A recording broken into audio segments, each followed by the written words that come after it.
This is the Moonlight Graham Show, a freewheeling conversation with the role players, the underdogs, and guys with flat-out great stories in sports. Welcome back to the Moonlight Baseball Hour. Once again, I'm your host, Tim Flattery, and my bro, Neil Flattery, father, of course, of Lou and Caroline, joins us as our co-host this week. Neil, what are we talking about this week on the Moonlight Baseball Hour?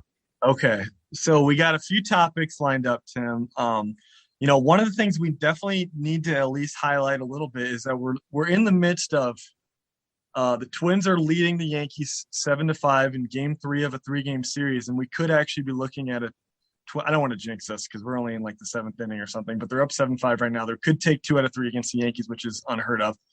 Oh shoot, the Yankees just tied it. The Yankees just tied it up at 7. They just tied it up at 7. But more importantly, Buxton's got 2 home runs. Did he have a home run yesterday too? Yes, he had a home run yesterday as well. Yeah. So he's got 3 home runs in the last 2 days. So Buxton's back. Buxton gets hotter than anyone I've ever seen. Yeah. Like his Aprils throughout his career, he's like the greatest baseball player of all time. And then he went from like hitting 385 to hitting 195 over the course of like a 4-week stretch. How dark was it each night, Neil, when you saw the box score and Buxton was 0 for 4 with 3 Ks for about a month? Yeah, it makes me feel dumb for like maybe a couple weeks ago when we were talking about Buxton, when we're just like, I was so low on him. I'm complaining about his interviews saying he's not going to play many games and all this stuff. And it's just like, we're just going to have to deal with the ups and downs of Buxton. And for the most part, there's been, last couple of years, there's been more ups than there have been downs. And, when he is gone, there's basically no one better than in the game right now. So hopefully he can keep this up for a while though. But I was pretty low on him, lower than I needed it to be a couple of weeks ago. But I think we're looking at prime Buxton again. All that went away when he hit one into the upper deck off Garrett Cole tonight. I mean, that's just it's a joy that ran through my body that I hadn't felt quite a while. And I just welcomed twins in the world 2 weeks ago. So that's a pretty big statement. Yeah, but it's making our conversations more difficult between the two of us because, before you had twins, one of the main things we would talk about would be the twins. And now I have to clarify every time. I just asked you earlier today, I was like, how are the Twins doing? And I was talking about your actual Twins and not the Minnesota Twins. And so we may need to work on that going forward. So we're both riding high on the Buxton train right now. Twins are tied 7-7. They need this game against the Yankees. They need to win a series against the Yankees. It's at home. They're in first place to legitimize themselves as a contender in the American League. I feel like this is a very important series. So hopefully, maybe by the end of this recording, we're in a better spot than we are now. But maybe the next thing that we didn't talk about, Neil, is in baseball this week, we saw 2 of the best managers in the game both get fired. Both of them are named Joe. Joe Maddon with the Los Angeles Angels of Anaheim, which I think maybe 4 Moonlight Baseball Hours ago, we were talking about how great it was that the Angels were in first place. These big market teams, Shohei Ohtani, Mike Trout, and they were riding really high. Well, since then, they've lost 14 games in a row, and Joe Maddon got fired. The Philadelphia Phillies, another team from a big market with a lot of high expectations and a big-time player in Bryce Harper, they have off to a really, really poor start, and Joe Girardi got fired as well. So, Neil, the topic I think that we want to talk about today is not so much Girardi and Maddon getting fired. It's what is the role of the modern baseball manager?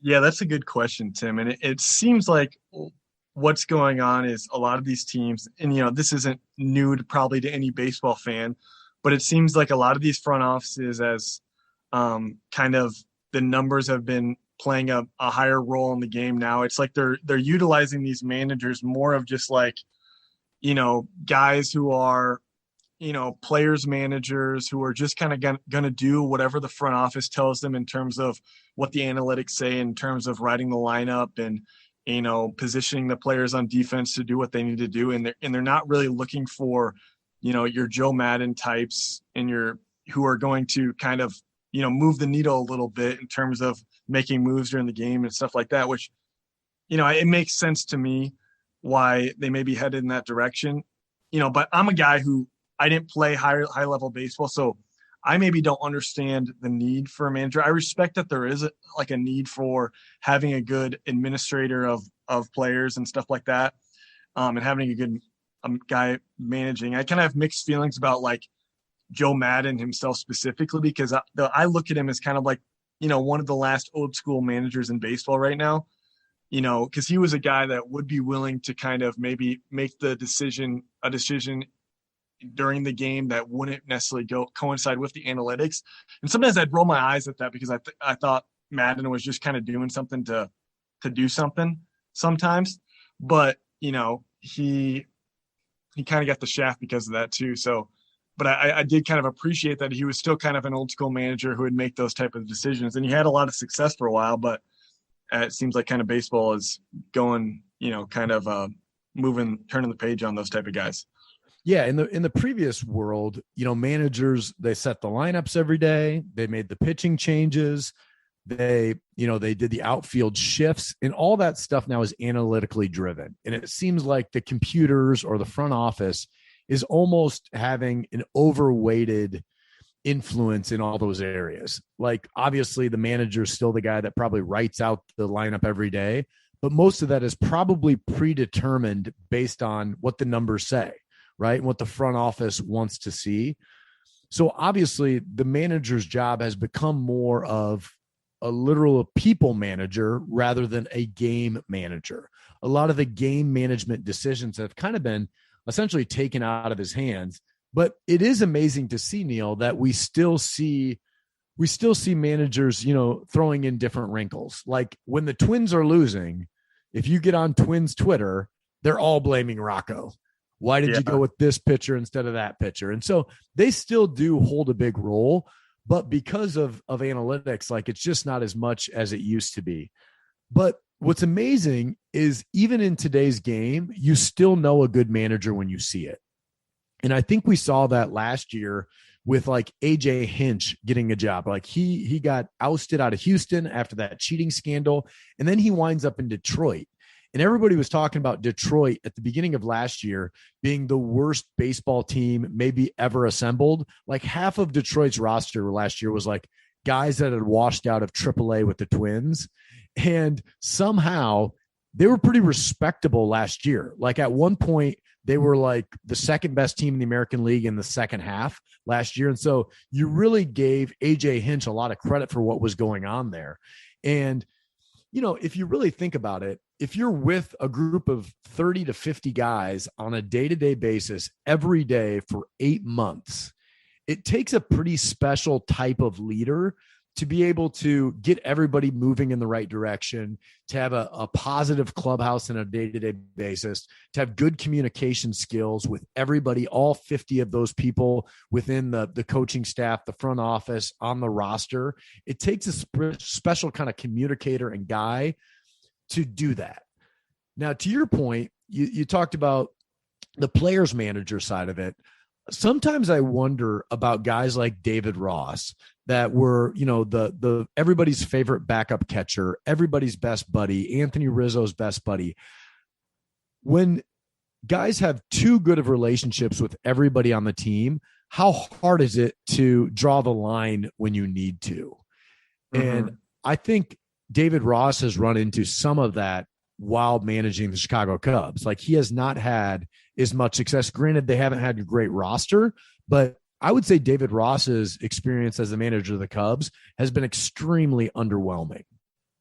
Yeah, I agree, Tim. And, it's pretty stark, especially when you look at, kind of just how the salaries have gone down in terms of how these teams are valuing managers in baseball right now, compared to just a few years ago. And on an aside, it's like one of the things that does bug me is like, I grant your point, Tim, that these guys, they do play a role in how the game's being played. Maybe even if we can't necessarily value it with the numbers, like we can value a player's performance. It's like there has to be, they do have a value that we just because we can't put a number on it or necessarily value it in the traditional way that we're valuing players' numbers. Like they definitely do play a role in that, but you can definitely see how teams are going away from that. I mean, just a few years ago, you had 4 different managers in like 2018 who were making $6 million a year. That was Mike Scioscia, Joe Madden, who just got fired, Bruce Bochy, and I believe Girardi was making $6 million just 4 years ago in 2018. Now the highest paid manager is Terry Francona, which surprised me. I mean, I know Terry Francona, I would probably say he maybe is the best manager in baseball right now. He has had success everywhere he goes. No matter what the Guardians do with their roster, they're still going to be pretty competitive with Francona as the manager. But he's kind of an outlier right now, still making $4.2 million a year compared to now Madden was number 2. He was making $4 million still. He got fired. Joe Girardi was number 3. He was making $3.6 million. But then you get down to Dave Martinez. He's only making $2.5 million. Bob Melvin for the A's making $2.5 million. But then you get down to number 10 is Dave Roberts. I expected Dave Roberts to make more. He's only making $1.15 million. Whereas if you look maybe like even 15 years ago, Joe Torre for the Yankees was making $7.5 million 15 years ago for the Yankees. Now that's almost been cut in half. Whereas in the same time frame, the top player salaries have probably doubled in the same time frame. And so I think Aaron Boone is making under $1 million. Yeah. The manager of the Yankees today is making under $1 million. That's crazy. That's like league minimum for a player is like $800,000. Yeah, to put that in perspective is like in 2007, Joe Torre was making $7.5 million as the manager of the Yankees. I believe the highest paid player that year was Giambi, was making $23 million. So he was making about a third of what the highest paid player was making that year.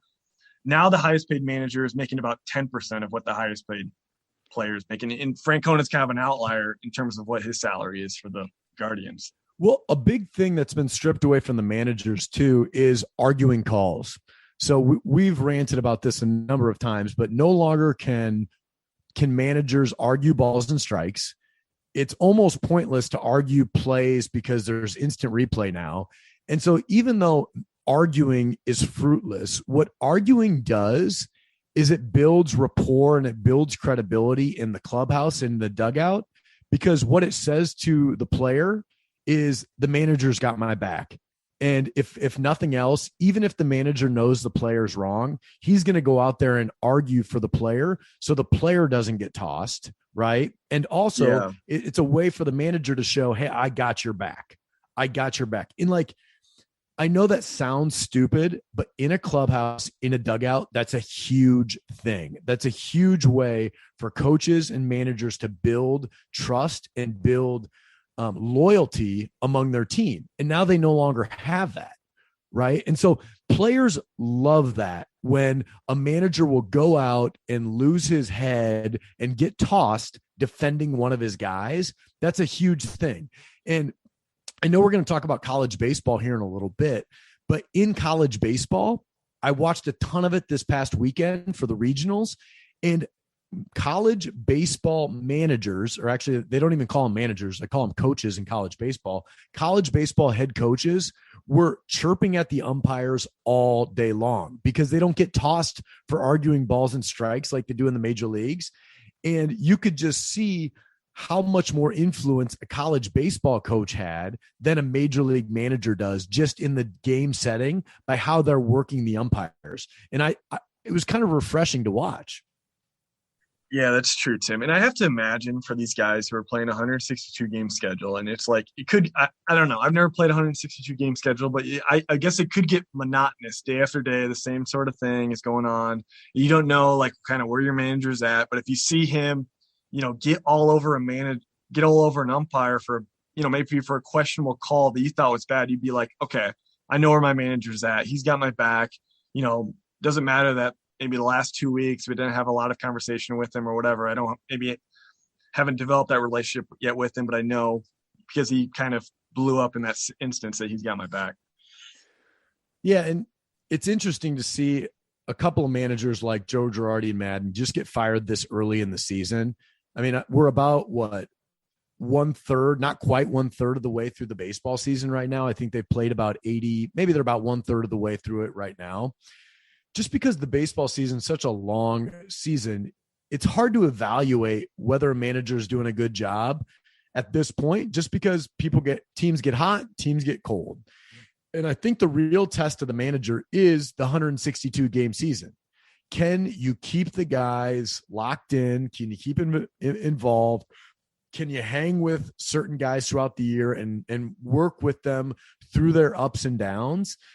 It's a little bit unfair to fire somebody right away. And I don't even see the point in firing them mid-season. Now, granted, when you are a team with high expectations and your star players aren't getting along with the manager, that's a different story. And you need maybe a different change of voice at the top. So I can get that if a Bryce Harper wasn't getting along with Joe Girardi, if a Mike Trout or Shohei Ohtani didn't like Joe Madden, then yeah, a change of voice is probably needed. But from everything I've heard coming out is like, it seemed like the players were like, actually, this was on us. And we feel bad that Joe Girardi, Joe Madden got fired because of our crappy play on the field. Yeah, that's interesting, Tim. I wonder if these two teams specifically, though, it's like, the Angels have this window where they got Ohtani and they got Trout. And it's like, we got to win now. We're paying Joe Madden $4 million. We've lost 14 games in a row. I mean, if you lose 14 games in a row, you don't really have a whole lot of leg to stand on from that standpoint. So you got to do something. And I get that. And the Phillies are kind of in the same situation where they've paid Harper a bunch of money, and they got a big salary cap or whatever. And so it's like they gotta win now. So that they're not on these managers on a short leash. I was looking through the winning percentages of all the active managers in the major leagues today. And frankly, it's embarrassing, but there were like 5 managers that is like, oh yeah, that guy's managing the Texas Rangers. And, there was one guy, honestly, I had never heard of, and he's been managing the Toronto Blue Jays for 4 seasons now. You're like, his name. Do you know the Blue Jays manager's name? No, I don't. Charlie Montoyo has been managing the Blue Jays for the last 450 games, and he's got a winning percentage over 50%. He's done a nice job. Yeah, in that division too. Yeah, and I couldn't have told you his name. Neil, can you guess the active managers today with a career, the top career winning percentage? Top 5. Okay, so I would go Girardi number 1.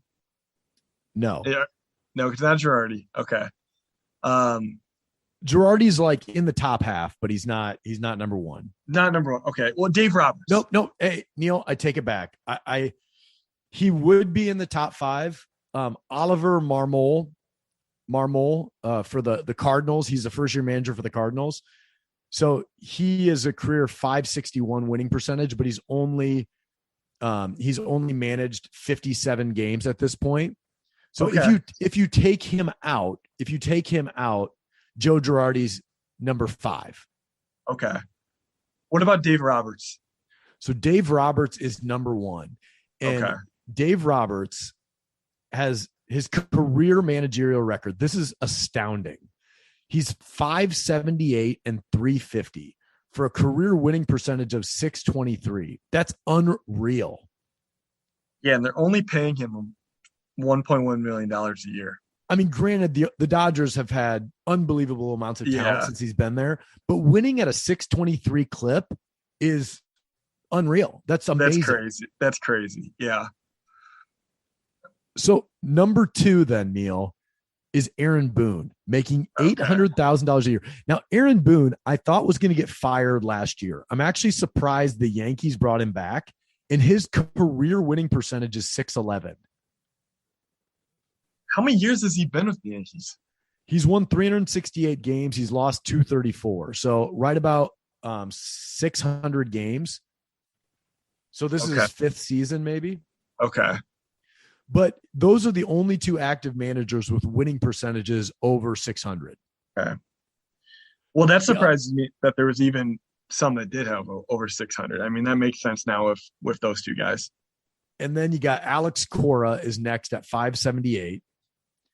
Okay. And then number 4, Neil, Rocco Baldelli. Really? Rocco Baldelli has the 4th highest winning percentage of any manager. He is 243 and 199 for a 550 winning percentage.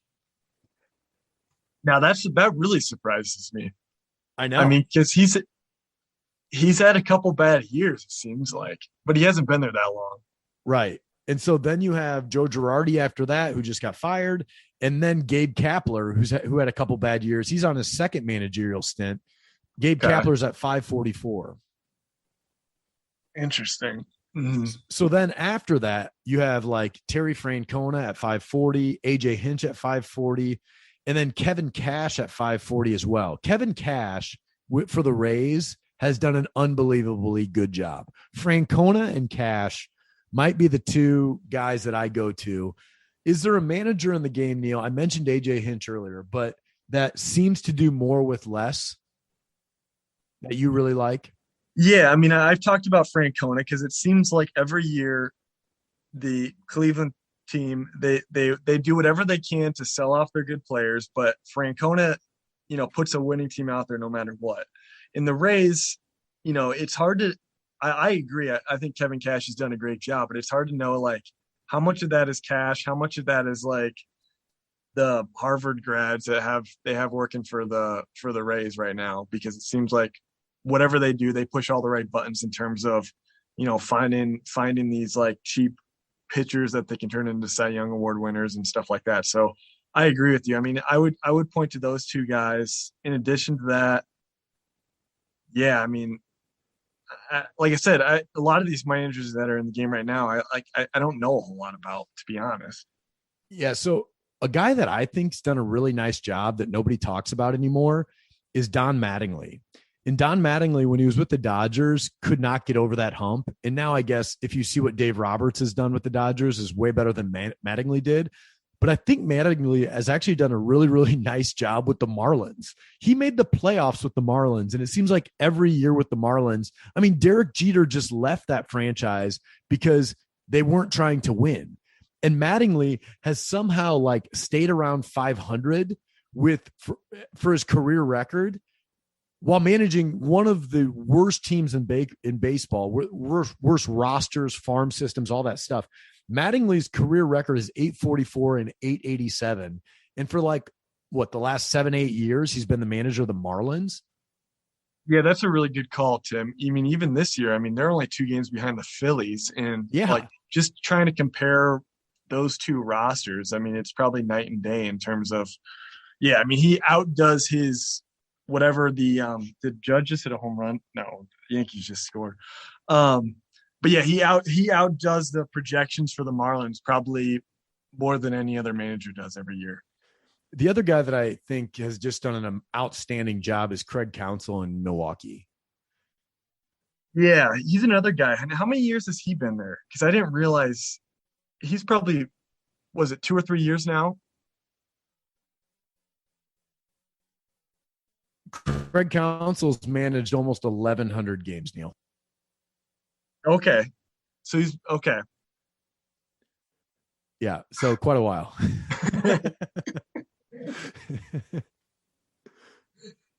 Well, you said earlier that like there aren't many old school managers in the game. I'd kind of push back on that a little bit. Like Tony La Russa, Dusty Baker, those guys are both as old school as they get, and they're still success. Like they both won the divisions that they were coaching in last year. Right. You have Mike Matheny for the Royals, who hasn't done well for the Royals, but he did really well for the Cardinals. Actually, he's old school. Bud Black for the Rock. Yeah.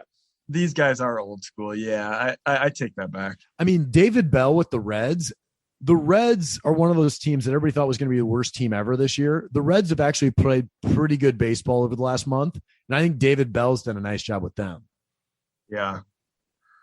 So, Neil, out of the managers today, can you name the 5 worst winning percentages? if you think critically about this, you can get to it if you can think of the manager of these teams.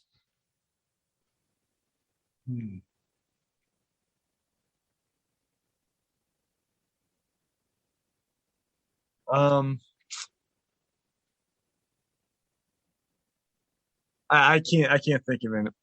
So worst winning percentage in baseball today among active managers is Mark Kotze, the manager, first-year manager for the A's. So his winning percentage right now is .345. They're 20-38.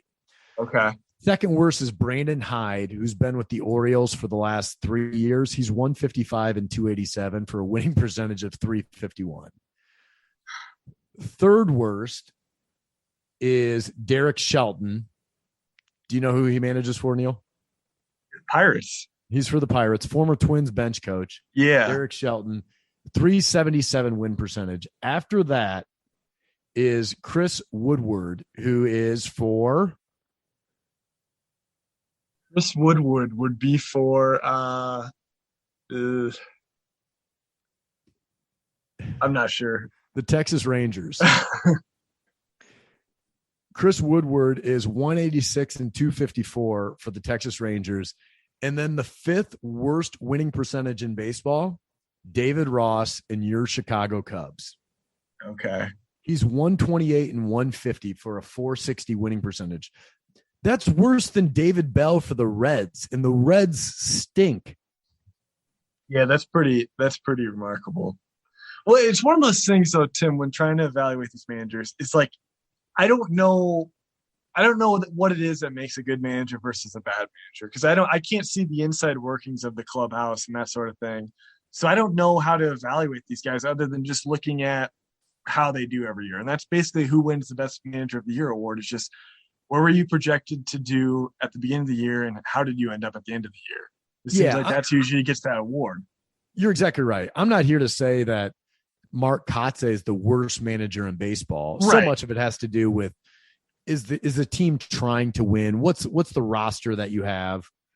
But a guy that I've mentioned a couple of guys that I like. Another one of those is Scott Service out in Seattle. Scott Service has a career winning percentage over 500, and Seattle hasn't had much. They've been okay, but it seems like Scott Service's teams, they win the close games. They get hot when people don't expect them. They go on runs, and that always seems to me like a sign of a healthy clubhouse. And I think managers can take credit for a healthy clubhouse. Can you name the manager of the Diamondbacks? It's Torey Lavulo, or however you pronounce that. Because I was just Googled that guy because I was thinking the Diamondbacks seem like one of those teams that for at least the last couple of years, they haven't had a great roster, but they've competed in that division that has the Dodgers in it and the Padres in it, who are two teams that have a lot of talent and are trying to win right now, but they're a team that's kind of, at least competed. I wonder if I should reach out to Charlie Montoyo and try to get him on the pod. I think that's a good idea. I like the name. Yeah, it's a solid name. Yeah. So transition here. As I'm watching college baseball, I was actually in the hospital. So one of the benefits of being in the hospital 3 days in a row with the Twins is that Iowa baseball team was playing in the Big Ten tournament 3 days in a row, 10 a.m. first pitches, 3 days in a row. And so I was right there in the hospital, Big Ten Network, sitting in the hospital room 3 days in a row, watching the Big Ten Network and watching Iowa play. And it struck me at how good of a coach Heller is, because every one of those games, Heller was noticeably out coaching the other team. Whether in college baseball is different because obviously you have a much lower level of talent. So coaching makes a lot bigger difference when the talent level is much lower, right? So you can tell when teams have been coached how to run the bases. You can tell when teams have been coached on the fundamentals, because all of those things come to the forefront, come to fruition, especially in postseason play when the margin of error is so small. And so that's when a coach really shines. And to me, when I see Iowa play Penn State, when they're playing Michigan, it's like, oh my gosh, the Hawkeyes, I don't know if they're the more talented team, but they're sure the better coach team because they were always taking the extra base. They never got thrown out on the base pass. They fielded the ball. They didn't make stupid boneheaded plays. And also in the postseason tournament, one of the reasons why I like college baseball is that if you're going to advance in the postseason, whether it's a conference tournament, whether it's the regional where there's 4 teams and only one team comes out of a regional, or even in the super regional, the way you manage your bullpen makes a huge deal, because if you're burning guys in the bullpen on a Friday night and they're not ready to come back on Saturday or Sunday, you're totally screwed. So the way a coach in postseason college baseball manages all that is really, really important. And I thought Heller did a really nice job, even though they didn't come out of the Big Ten tournament. I think they deserve to be in the NCAA tournament, but he's such a good coach. And it's one thing that really stuck out to me as I was watching college baseball, that you could really, really tell just by watching a game on TV who the good coach teams were and who the, not so good coach teams were. Yeah, that's interesting, Tim. Yeah, and one of the things that I like about college football, because is it just a reminder that this is what baseball can be. I think we get in the habit of, we watch so many Twins games, and a lot of our listeners probably watch a lot of Major League Baseball, and I love watching Major League Baseball, but you get 162 games, and it's like each individual game doesn't mean a whole lot. And NBA runs in the same issue compared to college basketball too, where especially in these tournament games for college baseball, you get the excitement, you get the energy that you maybe don't see when you're just pounding through Twins games day in and day out. And that's been really fun to kind of watch that and follow that as well. Oh yeah, you're 100% right. Like, for the exact same reasons why a lot of people like college football or college basketball more than the NFL and the NBA, all those same reasons exist for college baseball as well. The enthusiasm, the brands of these colleges, and then the metal bats really provide for a lot more offense and frankly, faster paced games. So it is a lot of fun to watch. The other thing that's interesting is, because the way streaming services and cable TV has gone, live sports are more valuable than ever. So you're seeing more college baseball games, even in the regular season, broadcast over ESPN Plus, over the SEC, ACC, Big 12 network. They're on TV all the time. I mean, every one of the college baseball regional games was on ESPN, ESPN2, or ESPN Plus over this past weekend. And that was just the first regional. And so we still have the super regional tournament coming up. And I think a lot more people are realizing just how fun and exciting college baseball is, when in the previous era, it was only the games in Omaha that you caught on to.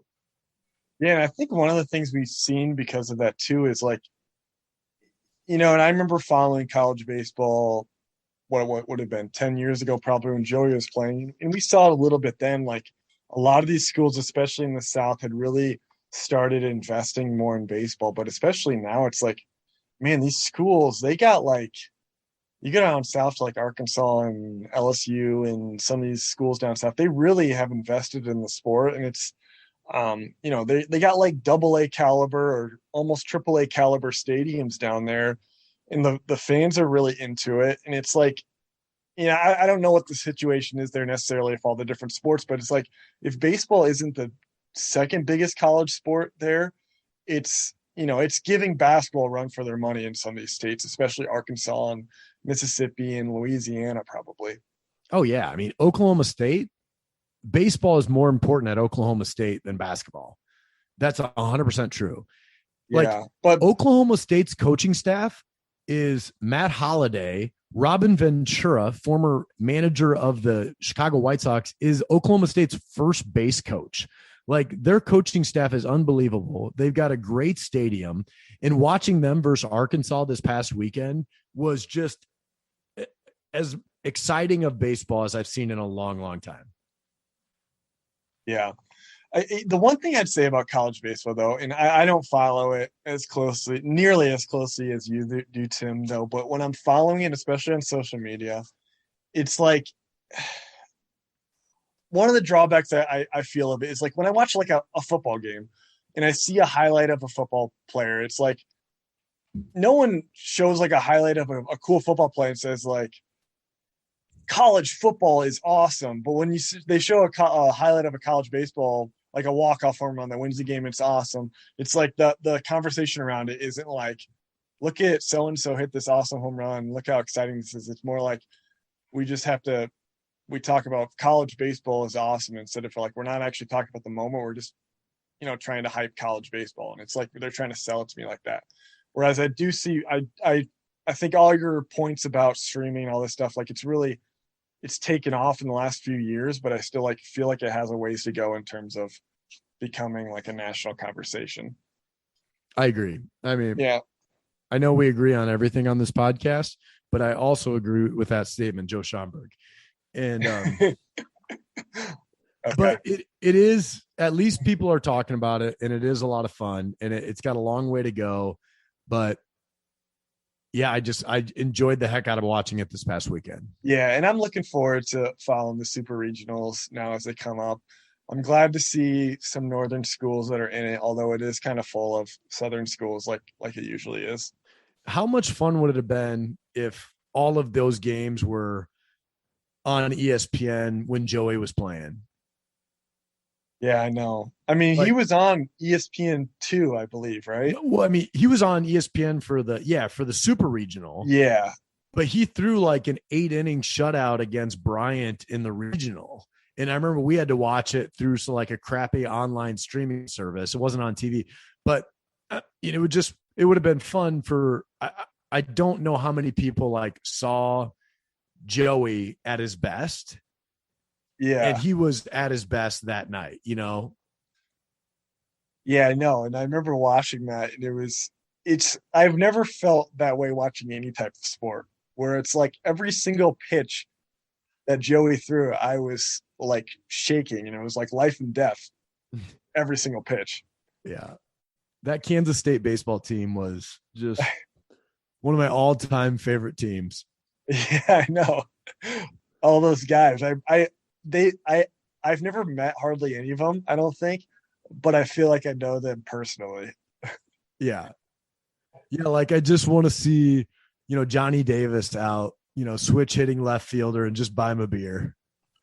Yeah, and a lot of those guys, we had so many ups and downs with too. I feel like I love Kivett, but there was times where I hated him. And the same thing goes with, I think Wade Hinkle. I think I mostly hated him, even though he probably batted like 340 of like 15 home runs.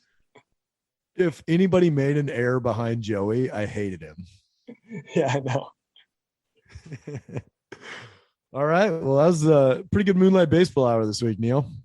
Yeah, thanks for having me, Tim. I'm bumping up my research every week. I'm increasing research going into the podcast by 10% every week. So going forward, it'll get better every time. And just for a quick update, the Twins are now losing to the Yankees 9-7. So they've scored 4 unanswered runs. The Yankees have to take the lead since I made that claim that we're going to take 2 out of 3. It's Moonlight Graham, yeah. It's a pretty good program, broadcasting to the heartland. Sports stories for the everyman. It's Moonlight Graham, yeah. Please follow us on Instagram.